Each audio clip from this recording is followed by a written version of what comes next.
ఇప్పుడు చెయ్యా లేక సైతాన్ చెయ్యా అనేది నాకు తెలీదు. ఆ చేతిని నేను దేవుళ్లా భావించాను. ఆ వ్యక్తికి నేను విశ్వాసంగా ఉన్నాను. అలాంటి నన్ను ద్రోహి అంటున్నావు? ఎంతో మంది ప్రాణాలు తీసి ఈ రోడ్ని నరకంగా మార్చి దేవుడు దయ్యవని నీతో చెప్తావా? Relax Meera, and I promise ఆ రోజు యాక్సిడెంట్ స్కెచ్ వేసింది గంగాధర్కి. నీ ఫ్యామిలీ అందులో బలవడం మాకే పెద్ద twist. Nothing personal Meera, it's all about business. కానీ నాకు పర్సనల్ కదరా. కావాల్సిన వాళ్ళని పోగొట్టుకున్న నాలాంటి ఎందరికో ఇది పర్సనల్. అసలు ఏంట్రా ఇది? సంతోషంగా సాగాల్సిన ప్రయాణాన్ని కన్నీటి భయం చేస్తున్నారు. ఇదరా మీ బిజినెస్? ఆ దొరగాడు భాస్కర్ ఇలా మీరు క్రియేట్ చేసిన నెట్వర్కే కాదు, ఒక్కొక్కడిని వేటాడి వెంటాడి చంపుతా. అప్పటి వరకు నువ్వు బతుకుంటేగా.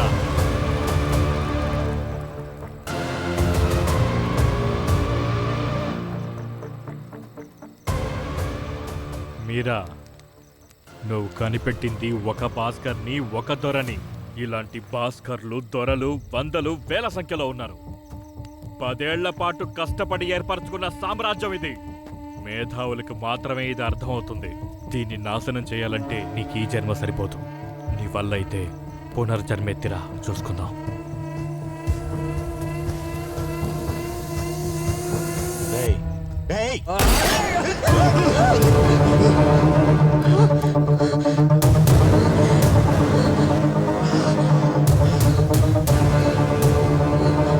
ఉమా, తొందరపడకు, నేను చెప్పేది విను ప్లీజ్. నీలాంటి నీచుడితో కాపురం చేశానని తలుచుకుంటేనే నాకు కంపరంగా ఉంది. ఉమా, నేను చెప్పేది కాస్త.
మాయా,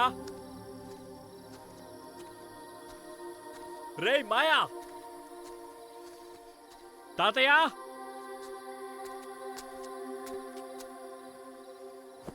మాయా, మాయా,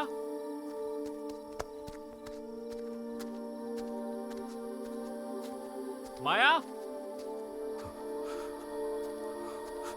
రే మాయా, ఏంట్రా ఈడ కూర్చున్నావు?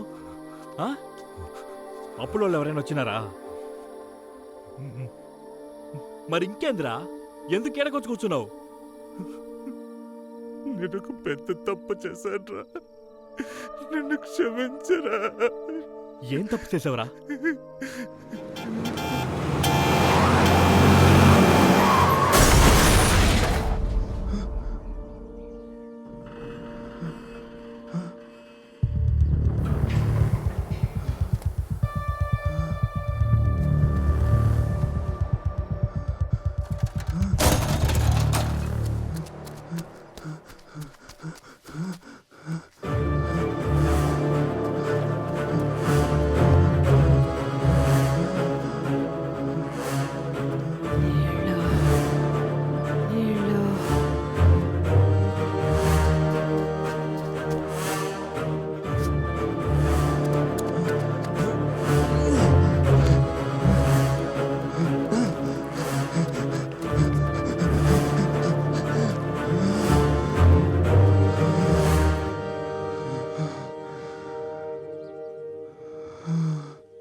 ఇప్పుడు ఆ నగలు ఏడున్నాయి?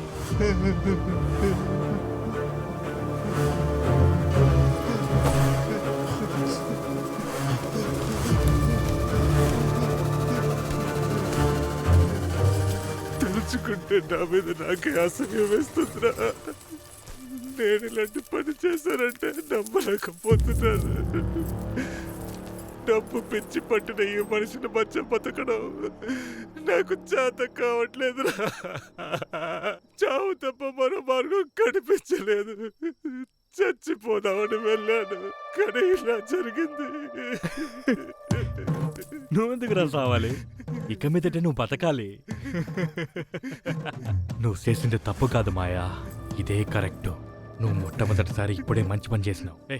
సచ్చినోళ్ళకి ఎందుకురా డబ్బు నగలు కూడా తీసుకెళ్తారా ఏంది? నువ్వు వదిలేసి వస్తే ఇంకోటి దొంగిలించేవాడు. నువ్వు తప్పు చేశాననుకోకూడదురా. మా నాన్న కష్టపడి పెంచింది దొంగలవ్వడానికా? ఆయన ఆత్మ నన్ను క్షమిస్తుందంట్రా. మాయా, సావు అంచుల దాకా వెళ్ళినోడికి దొరికిన చివరి అవకాశం ఇది. నేను ఈ మంచి కోరే చెప్తాండా, మంచోడ్లా బతికేద్దామని ఎప్పుడు అనుకోమాక. మనల్ని ఎత్తుక్కుంటూ వచ్చిన సంపద వదులుకోమాక. నువ్వు అల్లారి గుద్ది చచ్చిపోయి ఉంటే ఈ పాటి కాలి బూడిదయ్యేవాడివి. నిన్ను తెలుసుకొని ఏడ్చేవాడు ఒక్కడు కూడా లేడు. ఈ డబ్బు లేదనే కదరా నువ్వు సావాలనుకున్నావు. ఇప్పుడు అదే డబ్బు నీ చేతుల్లో ఉంది. ఈ డబ్బు నువ్వు అనుకున్నది చేత్తది, అనుకోని తీసేత్తది. ఇది ఎన్ని అద్భుతాలు చేత్తదో రేపు తెల్లారితో చూడు.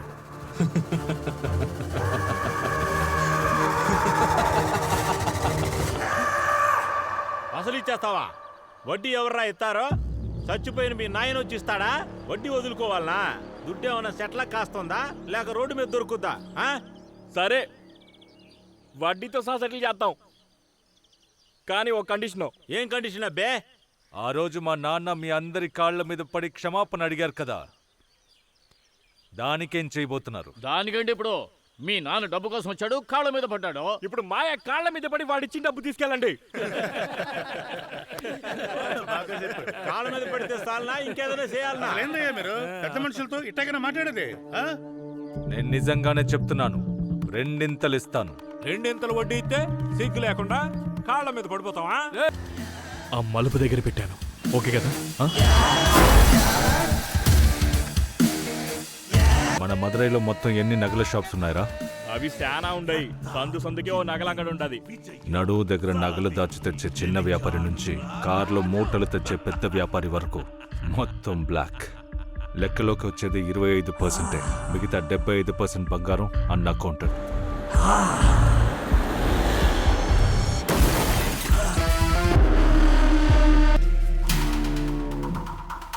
తమ్ముడు, ఇల్లు అమ్మి 3 వాటాలు వేసుకుందాం. చూడనా, అన్నదమ్ములకి ఏమేమి ఆస్తులు ఉన్నాయో నాకు తెలుసు. ఏయ్, ఇప్పుడు మీరు ఇల్లు అమ్ముతారా లేదా?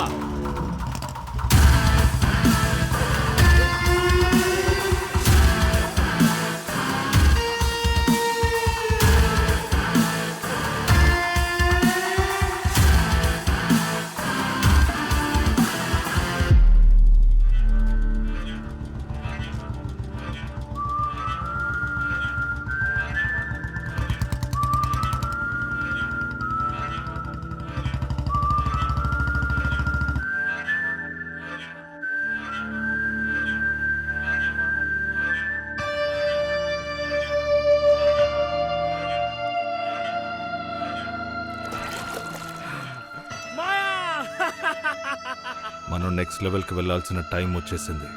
ఇప్పుడు మన పరిధిని పెంచుకోవాలి. ఇది రోడ్డు కాదు, బంగారు సొరంగం.